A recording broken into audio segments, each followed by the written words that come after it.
Welcome to another episode of the Cozy Cottage Crochet Podcast. My name is Hannah, and this is a podcast all about crochet, a little bit of knitting, sometimes sewing, and generally living the yarniest life possible in St. Petersburg, Florida, where I live.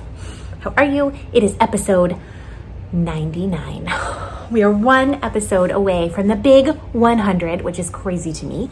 I'm going to have some kind of giveaway next time for the 100th episode because it's just like very exciting to me. We have like 9,200 something subscribers, which is also like, I started this podcast thinking like, we'd make a couple crochet friends and have a little bit of a community. I did not think I would end up with 9,200 subscribers and nearly 100 episodes 4 years later. So I'm really, really thrilled about that. But enough about that. We can talk about that in the 100th episode. If you're new around here, you can find me as the Cozy Cottage Crochet on Instagram and Facebook. Instagram is where I am most active, particularly in stories. We also have a Ravelry group for this podcast if that is accessible to you. I am the Cozy Cottage on Ravelry. All the links for that will be directly down below. And if you have any questions, comments, concerns, anything to say about the podcast specifically, please shoot me an email. I have an email address set up specifically for this podcast. It is thecozycottagecrochet@gmail.com. That will ensure that I see your message and get back to you in a timely manner. Well, it's been 2 weeks again. The 100th episode is going to happen in August, which is crazy. It's already like August. It's August 11th today, which who cares, right? I care because my baby is 8 months old today. She's sleeping right now. She just went down for her first nap. Oh, it's attached to the wall. I can't bring it any closer. Some of you have been asking for more Nova content. I can't really make her part of the podcast because it would just be a mess. Like it would be such a mess trying to podcast with her. However, I did record a vlog this week and posted it on Tuesday. So if you go to my channel and just like search the last video right before this one, it's called August Vlogs. There is plenty of NovaCam footage there if you would like to see her. I do have a little bit of content today. I have 1 crochet project, 2 knitting projects. I have some tea. This is actually a cold infused blackberry raspberry hibiscus tea. This water has it looks way darker on the screen than it actually is. It's not infusing very much. It looks like it's like dark gray or blue on the screen. It is not. That is a lie. Cameras lie to you. So it's been infusing. We'll see. Shake it up. See if I can get any more out of it. Yeah, I guess we should jump right in. I have a finished object, and you may notice it's what I am wearing. This has been finished for quite some time. In fact, it's been finished for so long that the pictures for this pattern were taken while I was pregnant. So the pattern is officially out on Ravelry, and it is the SPIRALUP cowl, and the pattern photos are all of me with a bump with Nova inside because I took the photos maybe a few weeks before she was born. So there's a pretty massive baby bump going on. It took me that long to write up the pattern. Actually, I had the entire pattern, I want to say I had the whole pattern written almost before she was born, but I did not have, and I took the photos, but I didn't edit the photos or put them in the pattern, and I needed to do a final read through, do like the stitch counter and such, and then get it tested and tag edited. So I've managed to do all of that, finally. And this pattern is officially out. I'm really excited about it for 2 reasons. One, this is the first crochet pattern I've released in 2021. I was gonna say 2020. It's not still 2020, is it? Please no.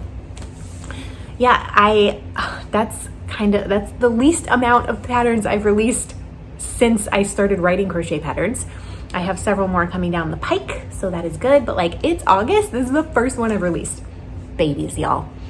And I'm really excited about this. This is actually, I'm gonna take it off and show you. Oh, my hair. I should have started without wearing this. So this is actually a double layer cowl. And as you can see, it is a tube. So double layered, you make it actually in continuous rounds. So I'll tell you what inspired me. You know those knitting cowls that you just make in a tube, you just keep going and going and going, and then you Kitchener stitch them together at the end so they're like completely seamless.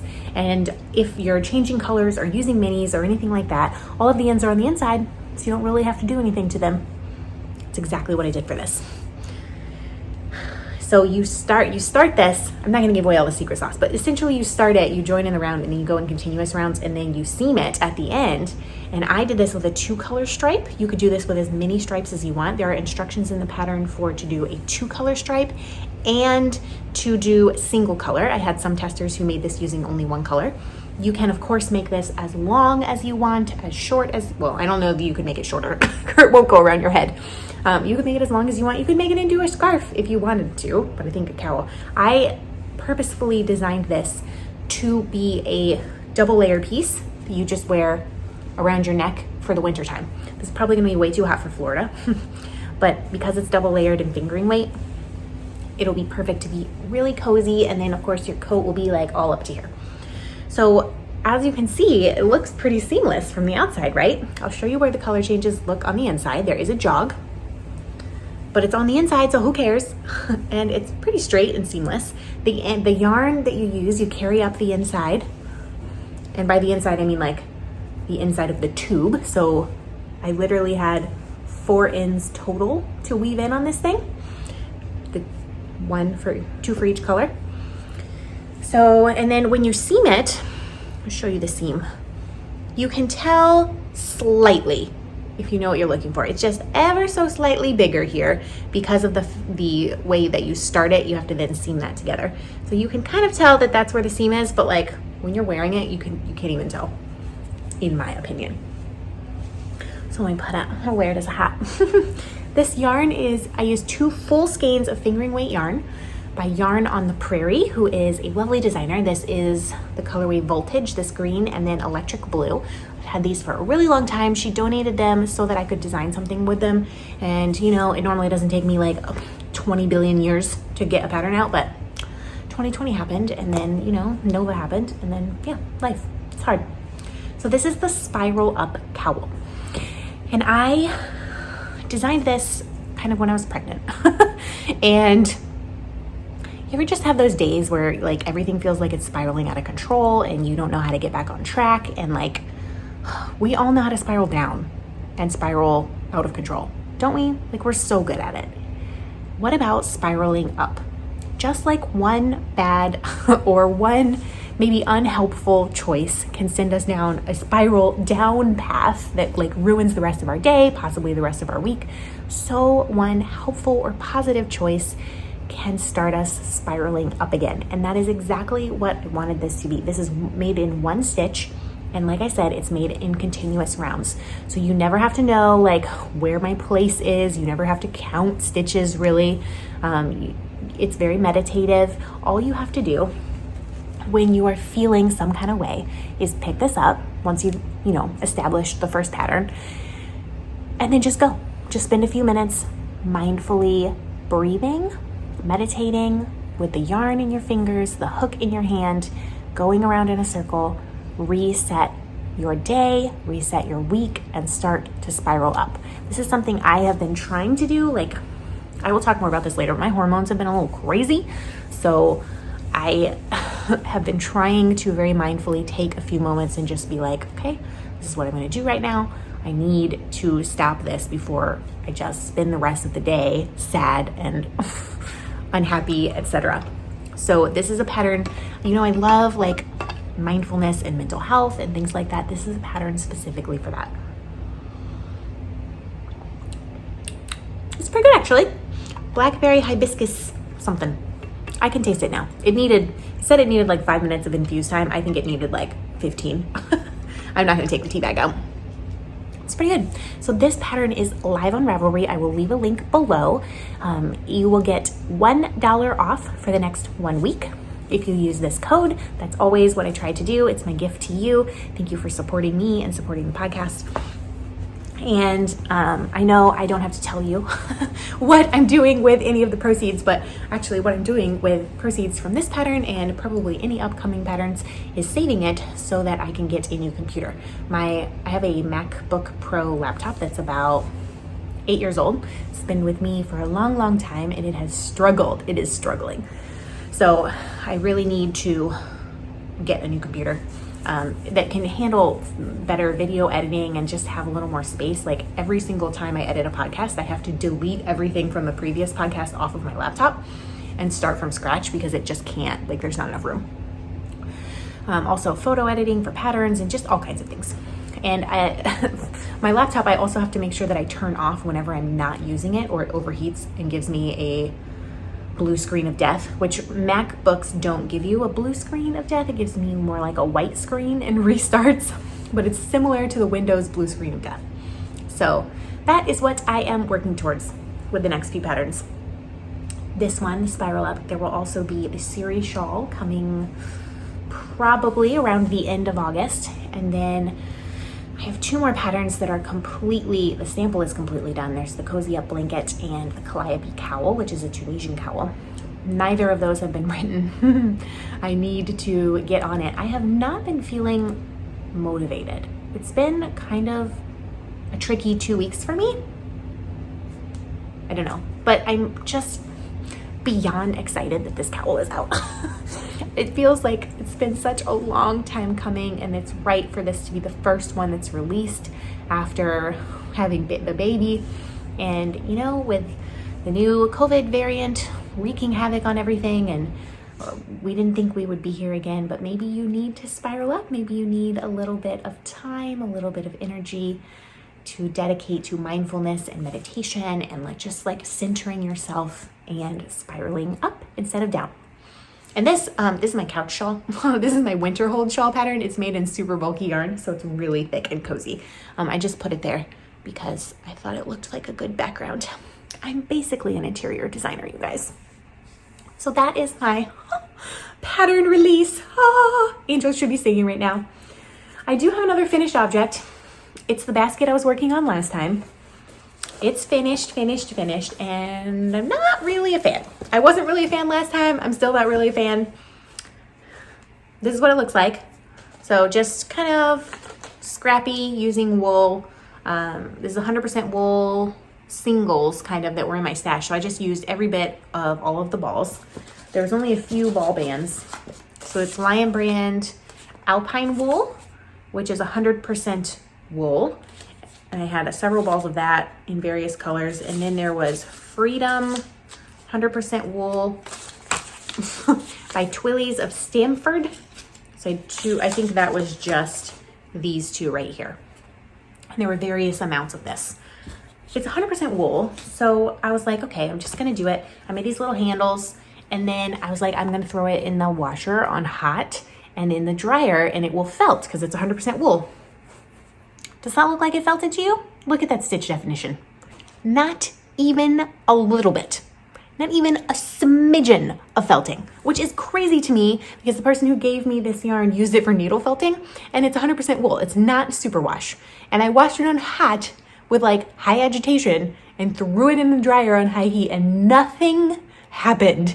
Nothing. In fact, less than nothing, because it was pretty stiff before. And now it is it's so floppy. Oh my gosh. This is not even a basket. So what I did is I took some cardboard and I basically made it in a circle. And the reason that it's covered in duct tape is because Nova is for sure going to touch it in all kinds of manners. And I don't want her to get a cardboard cut because those are the worst. So I put this ring of cardboard in it. I originally was just going to use cardboard on the bottom, except the whole sides would not stand up, not even a little bit. So I decided to make just a ring of cardboard. A lot of you suggested last time that I use plastic. I don't have any plastic, so cardboard is the next best thing. So that's what it looks like. It's fine. I'll use it to put stuff in. I'll put some of her clothes or some of her toys or something in. Probably her clothes, honestly. It'd be a good storage place for bibs and stuff. But yeah, it's done. I suppose I need to take a photo of it. I did not use a pattern. I just kind of went around and around, increasing in a circle until I got to, I think, 11 stitches in between increases. And then I started going up, and yeah, that's what it looks like. It looks fine. I like the handles. I like the concept. Don't really like the finished product, but that's okay. Sometimes you make things that you're not really a fan of. It's not a problem. Let's see. I think we have reached maximum steep. It does taste like kind of blackberry and raspberry. So that's good. So yeah, the basket is done. I don't know. Like, it would have been better if I didn't wash it, except I was convinced it was going to felt itself, and it did not. And I am not going to be hand felting that. No way. I cannot be bothered. So what it is what it is. It's done. And 1, 2, 3, 4, 5, 6, 7, 8 little balls of wool are out of my stash now. Great. So great stash buster. I don't know if I use it for clothes and stuff and put it in the closet. I don't even know that it needs that cardboard insert. I could totally just stuff it full of clothes and that will help it keep its shape. So yeah, moral of the story is if you're gonna make a crochet basket, make sure that you use really, really tight gauge, smaller hook than you think. If you're gonna felt it, maybe do a swatch first to make sure that it felts. It's kind of a rookie mistake that I did not swatch, but it's just like, it'll be fine. Like, I know how to crochet, right? Rookie mistake. The next project that I've been working on is a pair of socks. Just living in my rainbow llamacorn bag. I talked about these bags at length last time. They're from Slip Stitch Studios. And what is living in here? The yarn is this. It wouldn't really be a podcast for the Cozy Cottage Crochet if I didn't drop multiple things on the floor, would it? Butterfingers are my life. This is the yarn pattern. So I'm actually up here currently. Oh no, actually I'm down here. I'm in the red and blue. So I started cuff down, but this is the stripe sequence. There's two 50-gram balls that look exactly the same. The yarn is Unique Sock, and you get 2 balls with 220 yards each, 50 grams each. It's 75-25 superwash merino and nylon. So this is one ball. Last time I had done like the cast on in 2 rows. I've actually done the entire cuff and like 2 whole stripes. So that's pretty good. My husband had last Tuesday off of work. And so we went, Nova does like this baby class at a local baby gym on Tuesday mornings. And so he got to go for the first time because he was off work and it's during the day. And so I went along and I just stayed in the lobby and knit. And I got the entire cuff done. And then 2 more stripes. So I like this. I really like this so far. I think there's gonna be 1, 2, 3, 4, 5 more stripes potentially before we get into changing colors, maybe 6. And then it's gonna go into a purple and lime green, which will be exciting. So actually a little bit of progress. And let's talk about socks for a moment. So every time I talk about socks, I get questions like, how do you knit them? So I'm just gonna give you like an overview. I used to only knit my socks toe up. That's how I learned to knit them. And I would knit them toe up with a heel flap and gusset for a few times. And then I would make like essentially shorty socks. Then I decided to knit them. Then I learned how to do the fish lips kiss heel, which I've memorized. And then I decided to knit them top down because the cuff, in my opinion, looks better. I will say it's a little more annoying to knit them top down because then you have to Kitchener the toe, which I find irritating. I have never done a heel flap and gusset top down. I have only done it bottom up. So who cares? Maybe me, because apparently my ankles are a different size now, or my arch or something. So I made all of these socks prior to being pregnant and having baby. I didn't really have any foot swelling until like the very end of my pregnancy, like the last month. And my feet are the same size. All of my shoes fit the same. There's no problem. But what I have noticed in a few pairs of my hand knit socks is that they are now too tight, right? Forgive me for sticking my foot in the camera. They're too tight right here, across here. And I get this line either like, cause my shorty socks, sorry, this is super awkward. If this is my foot, my shorty socks typically end like right here at my ankle. And this part right here it seems really tight on some of my socks. So like, did this part of my foot grow? Like what the heck? I found one pair of socks in my drawer. They were so tight that I gave them to my mom. I couldn't even get them on. And I have worn them like 100 times. They were some of the first socks that I made. Some of my socks aren't like that. And I don't know if it's my gauge on the socks because I always make my socks with 64 stitches. And I've been wearing my wool socks to bed at night because for some reason my feet have been cold. I don't know. It's probably our comforter is like 10 years old. We've had it the whole time we've been married and it's lost a lot of feathers because it's been washed a lot of times. It's very thin now. So I did order a new comforter because we really need one. But I've been wearing socks to keep my feet warm, which I don't typically do. And so I noticed Sunday night, my feet were fine. Tuesday night, the socks were way too tight. And I was like, what the heck? Wednesday night, it's Wednesday today. So there's no Wednesday night. For the last 3 nights, one of those nights, I was like, dang, these socks are too tight. And it's like the arch. Like I need more room in the arch now. And I never needed that before. So what the heck? So I may have to make some heel flap and gusset socks or perhaps increase when I get to that point because I'm making these top down and I really don't want to pick up stitches and do a heel flap and gusset for these particular socks. I think it will mess up the stripe pattern. I want to do a fish lips kiss heel. So I'm thinking about when I start the fish lips kiss heel, once it's done and I pick up to go in the round again, adding 4 more stitches for maybe 10 rounds and then decreasing them back out again. I think that will give me the little bit of extra room that I need. But like, have any of you ever experienced this before? My feet are the same size, but now apparently my ankle instep arch is not. What? That was delightful. I just drank the string and I don't have really anything to put this on, so it's gonna have to stay in there. I wonder what will happen if this handy dandy thing unscrews from both ends. That's better. Now the string is dangling and hopefully I can keep drinking it that way. So the way that I'm making this sock is the way I make all my socks so far.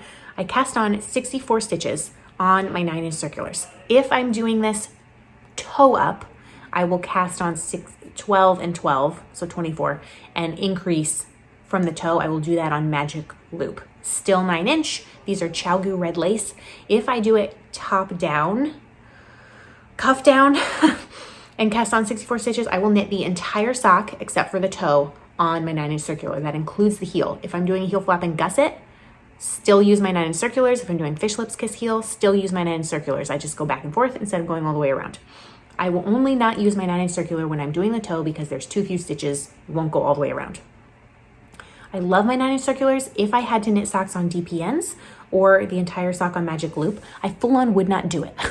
And I know some of you, like, that's your favorite way to knit things is on DPNs and on magic loop. Like my dad knits lots of hats. He's always using DPNs. Very cool. Not for me. Not for me. I like to go around and around in a circle, and that is the only way I like to knit. So yes, 9-inch circulars. I use the long tail cast on. Traditionally, I do the fish lips kiss heel. For my fish lips kiss heel, I subtracted 2 short rows. So I did the original fish lips kiss heel, the one called for in the pattern, like maybe 3 or 4 times. Then I was like, I think the heel is just a little bit too deep. So I subtracted out 2 short rows. Although maybe I need to add those back in. Although I don't think it's my heel that's the problem. I think it's my arch. So yeah, those are my socks. Made a little bit of progress. It's probably going to be an ongoing project because do I have a lot of time to do work on yarny pursuits? No, I don't. So this last project that I've been working on is another knitting project. And man, I was so excited. I was like gonna have the next fade section done. Like I had a goal and I am not there. And I have not crocheted or knit for the last 2 nights. Monday night and Tuesday night, I did not do anything. And I had time, I had an hour and all I could do was lay on the couch and go to sleep because I was just so tired. So it's living in this giant project bag that my best friend Caitlin made me a long time ago. I love this bag. It has been housing this yarn for a long time, and if you are a longtime viewer, you will know this is my Skyrim cardigan. It is the Long Line Cardigan by Joji Locatelli. It's my Mission Impossible Mal project. Therefore, the Mission Impossible Mal is going forever until this is done. I have started the 5th color on the body. So there are 8 skeins total of this Skyrim yarn. I am on to the 5th color. You can see this is scribbled all over. This is scribbled all over. This poor pattern. My gauge was way off. Well, was it way off? Let's see. So she calls for 24 stitches to 4 inches. I get 28 stitches per 4 inches. So I am making an extra large stitch count, but using the large measurement as the size guide. So if that's confusing, I cast on, like right here, I'll show you. So this is the stitch count for the extra large size, but down here is 4.5 inches. That is the measurement for the large size, because the large size is what I want it to be, that has the bust circumference of about 40 inches. Although per my calculations, because of the overlapping collar, it should end up about 45 inches, which will be perfect because my bust is actually slightly bigger than 40 inches. It's like 41. I haven't measured since I stopped nursing Nova. I should. So the colorways, I actually did write them down, except for the 5th one, of course. But the first 4 colorways I have used: Solitude, Dawnstar, Winterhold, and Morthal. Those are cities in Skyrim, if you don't know. And then the 5th colorway, which I need to write down, is Windhelm. Ooh, we're getting into the dark colors, which is so exciting. So we have Windhelm attached. I have so many balls of yarn over here. Morthal attached. Those are the fades that I'm working on right now. My little counter, as you can see, it is at 6. It needs to be at 12 for this fade section to be done, and I was gonna have it done. I was gonna have it done. So there was only 2 balls of yarn attached to this instead of 3, but I couldn't do it because I didn't have the motivation. I have made a little bit of progress. I just have to figure out how to show you this. This is like the most complicated project to show you because there's so many balls of yarn hanging off. So this one is Dawnstar and it's attached to the sleeve. So I'm gonna try to keep it inside. So this is where I am. This is the back.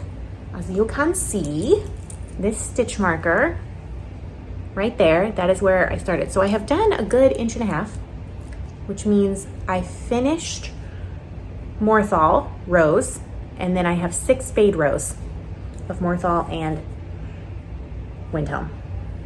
So I don't know. I'm not gonna try to put this on. There's just too much going on right now for me to try to put this on. Of course, this sleeve is not done at all. So yeah, there we go. I have worked on this stitch marker. Basically 1 whole dangly stitch marker's worth. From here to here has been done. I want to say that was probably about 15 rows, which considering one of these rows takes me like 20 minutes, or that's pretty good. I can get 2 rows done in like an episode of something. Now the fade, the way that I'm fading this, I tried doing 2-row stripes, but it just was so stripy, it didn't look like a fade. And I can't do like helical knitting because this is back and forth, so I have to knit and purl. So what I have done is for the fade rows, I just finished doing 2 knit rows. So basically what I did is I knit 1 row across. Instead of turning and going back the opposite direction, I then went back to the beginning of that row and knit a 2nd row with the 2nd color. So now I'm about to do 2 purl rows. I'm gonna purl 1 row across, then go back to the beginning of the row, purl another row across. It's fine doing that. Like I don't have a problem doing that, except there's some at the same times going on right now. So I just did a decrease row. I've done 2 decrease rows. I don't even know if you can tell really. Let me see if I can spread this out a bit. I don't think you're really gonna be able to see, but there's 2 decrease rows right here. And now we're about to start increase rows. So this is like a dilemma I have when writing patterns. I just got fuzz in my eye, sorry. Oh, so itchy. Because the way Hohi Locatelli writes her patterns is like very clear. I just only have to look things up when I don't know what they mean. But like you work, basically I worked so many inches and then I did a decrease row, and then I worked 7 more rows, did a decrease row, 9 more rows, and now I'm gonna do increase rows.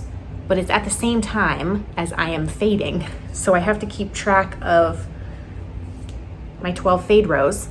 And then once that's done, keep track of my 25 rows in this color block, while at the same time counting for increases.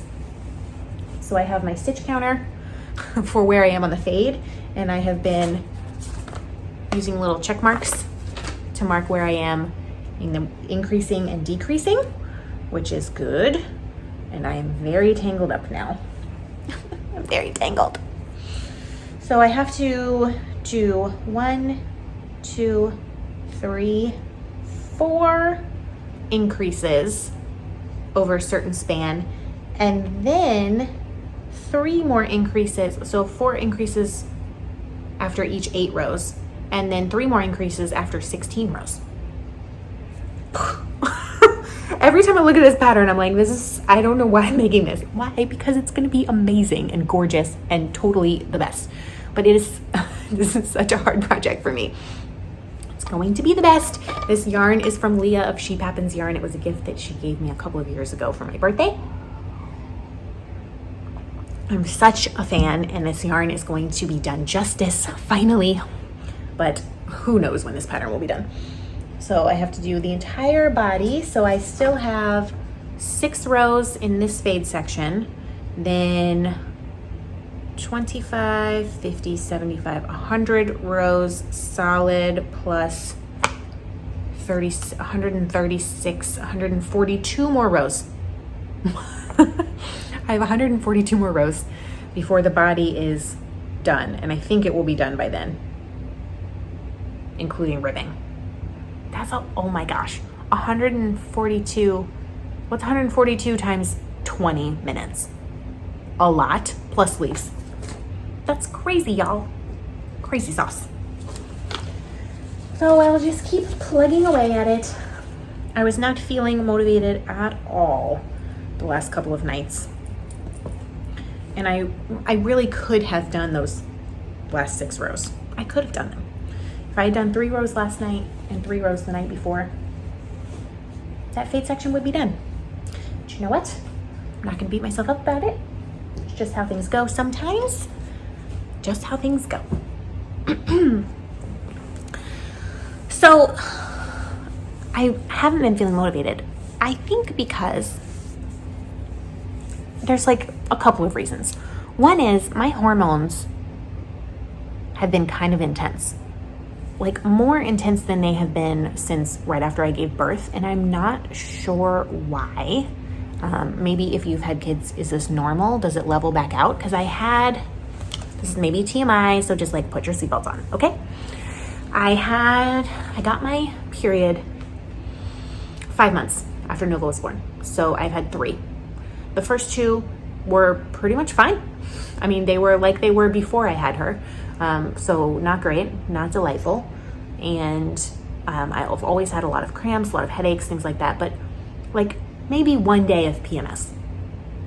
Just like 1, maybe 2 days where I was like not having a good day or where I was really anxious, but not intense. And then during the cycle, I was fine. Like after the cramps went away, totally fine emotionally. And that's how it was the first 2 times. Last month, I felt crazy, like for an entire week before my period started. And then during my period. So for 2 weeks last month, I was crying all the time for no reason. I was super touchy. I was exhausted. Like the fatigue was unreal.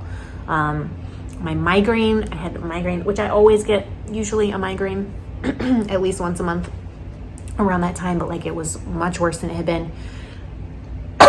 And I was like, what is happening? Like, I understand that like your period might be different after you have a baby, but I would have expected this to be immediately, not 3 months in. And so this week, I'm feeling pretty good today, but for the last 2 days, it's Wednesday now, so Monday and Tuesday, like I was so tired. Like the fatigue, I was kind of emotionally touchy, although not awfully. Just like my head was hurting, my stomach was hurting, all the symptoms of PMS that I hate for 2 days. Today I'm feeling a little better, although I'm really tired still. But I did sleep pretty well last night, so that's nice. So I'm just like, what? Is this going to level out, or is this going to be my new normal of being really intense the week before my period? I don't know. So like if you, I know many of you are parents and you had babies, and like, did this happen to you? Did it happen up front? Did it happen afterwards? And is there anything I can do to like help myself level these hormones out? Because I don't like feeling crazy. Like I'm pretty good at managing my anxiety, and like I've been used to that, especially once a month. I'm very anxious, but like I can talk myself off that ledge. But being this tired and having a headache at the same time, like, and just wanting to cry constantly, that's not normal for me. And I know that it's hormones because there's nothing else going on that would cause that. And so it's making me like very unmotivated to do stuff, which is really sad because I have a lot of things I want to do, like work on the Skyrim cardigan. So Monday night and Tuesday night, I literally, Josiah and the baby was in bed at 7:30. Josiah was in bed at like 8:30, and I had an hour to myself to crochet or knit, and I didn't do it. I just laid on the couch and watched an episode of this new show called Kitchen Crime Scene Kitchen. That's what it's called. It's on Hulu, and it's basically like bakers have to figure out what cake was baked by the leftovers that were left in the kitchen, and then like they have to compete and see who made the right cake. It's ridiculous. It's exactly my kind of television. That's all I could do. And I was even sitting on the couch last night thinking, I really want to knit right now, but I cannot lift a finger. And tonight I have small groups, so I will not be knitting tonight either. Maybe tomorrow. Thursday I will get some knitting time in. But it's just like, I don't know. I wasn't prepared to be that hormonal out of the blue. And I would like to do something to like balance my hormones out if I can. Like, what do you do? I don't know. I've never done this before. And I'm not used to it. I'm used to really bad cramps and headaches and anxiety. I'm not used to crying constantly and being so tired I can barely move. So yeah. So there's that. That's why I haven't done so much. Also, of course, Nova's with me all the time. And one of the things about being a parent, and if you're a parent, like I'm sure you can probably relate to this, like I wouldn't trade I would give up anything for her. Like anything. And at the same time, parenting is like, it's never ending. Maybe the word is relentless. It's never ending. There is never a point where you get a break. There is never a point where you just get like, I can never sleep in again. Like she's up by 6:30 at the latest every morning. This whole week she's been up at like 5:30 or 6. And you know, so if I want to get a shower, like I have to be awake before she does, before she gets up, or I have to take it during, you know, her nap time. But I would so much, my day is much improved if I can get one before she's out of bed. Like this morning she was up at 5:45, but she wasn't crying, so I just got a shower anyways really fast and made her stay in the crib for 10 minutes while I did that, and then I went and got her. So like there's not going to be like, oh, it's Saturday, I can sleep in. That's just not a thing now. Even if Josiah was going to get up with her instead of me, like I'm not going to sleep in because my body is going to wake me up. So there's that. And then like she's with me all the time, and I love being with her, but it's just never ending. And that's hard. It's hard to deal with. And I don't want to say, like, I know it may sound to you like if you are a person who like really wants to have kids, or like you've been trying and it's been a struggle, like I know what that is like because it took us years to get Nova. So you think like, how could you complain about something so magical and wonderful and beautiful? And it is magical and wonderful and beautiful. And also, it's really stinking hard to be a parent. And it's okay to say that. Like, two things can be true at once. I love her more than I've ever loved anything in the entire world. I love her more than I love my partner, and I love him a heck of a lot. I love her more than myself. I love her more than anything. I would do anything for her. And sometimes I don't want to be around her. And I'm always around her, as we don't have childcare. Not that she would, be okay if we had childcare. She would be a total trauma for her. She hates strangers. She won't let anyone hold her at all. In fact, I got her a onesie. It's going to come sometime in the mail next week, I think. It has 3 little cinnamon rolls on it, and it says, "Don't touch my rolls." So cute. Because she will not let anyone hold her. 3 people in the world. Me, my husband, my mom. That's it. That's her circle of safety. Nobody else is allowed to hold her at all. I don't know where I was going with that.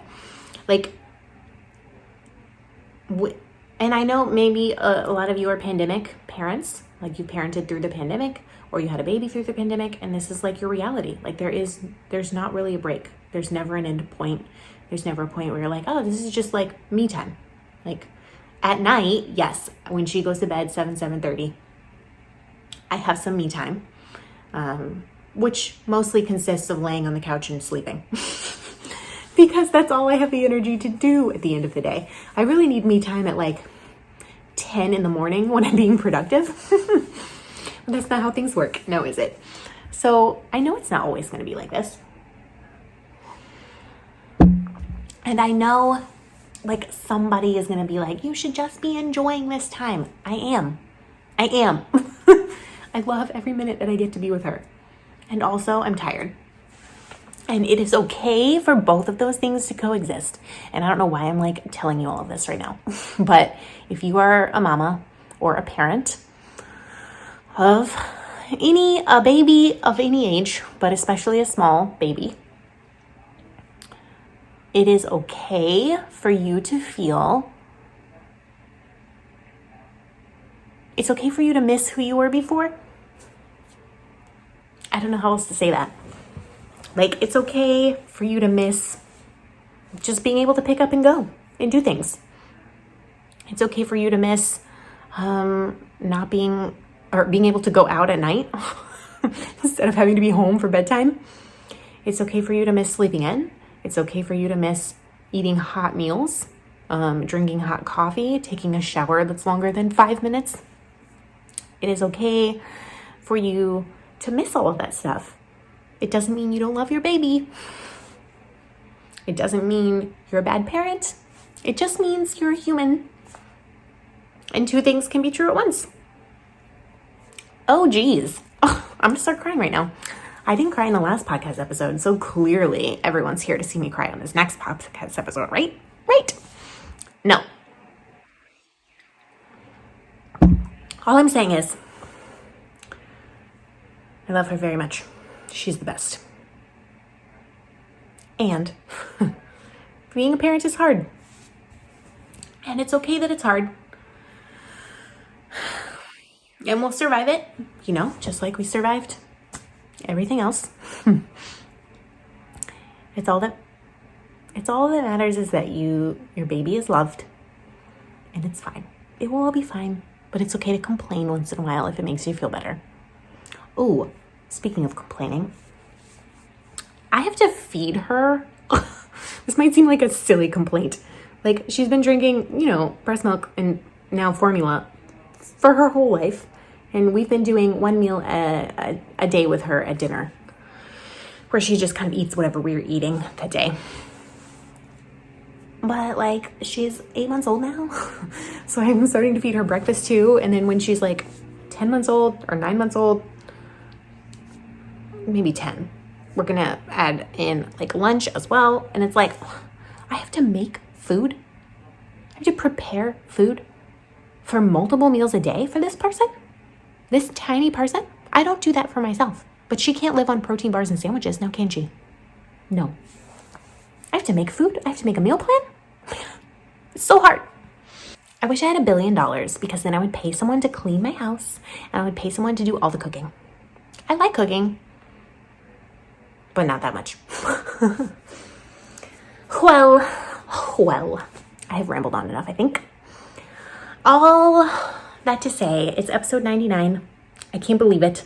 The SPIRALUP cowl is finally available. I can't believe it. Use the code SPIRAL up on the screen to get $1 off until next Friday. And hopefully I will have something. Hopefully I'll be at the end of that fade section by episode 100 in 2 weeks. And hopefully the series shawl will be released shortly after that. There's just a lot of things on the horizon, which I'm excited about. If your kiddos are going back to school, hopefully that is going well. If they're staying home with you longer, bless you. And if you like this video, give it a thumbs up. That just helps me know and YouTube know that I'm putting out content that you like watching. You can subscribe if you'd like to be notified when a new episode pops onto the channel. It's every 2 weeks on Saturday, unless something goes terribly wrong, which fingers crossed, it won't. So until I see you again, happy crafting, be kind to yourself, and I'll see you next time. Bye, friends.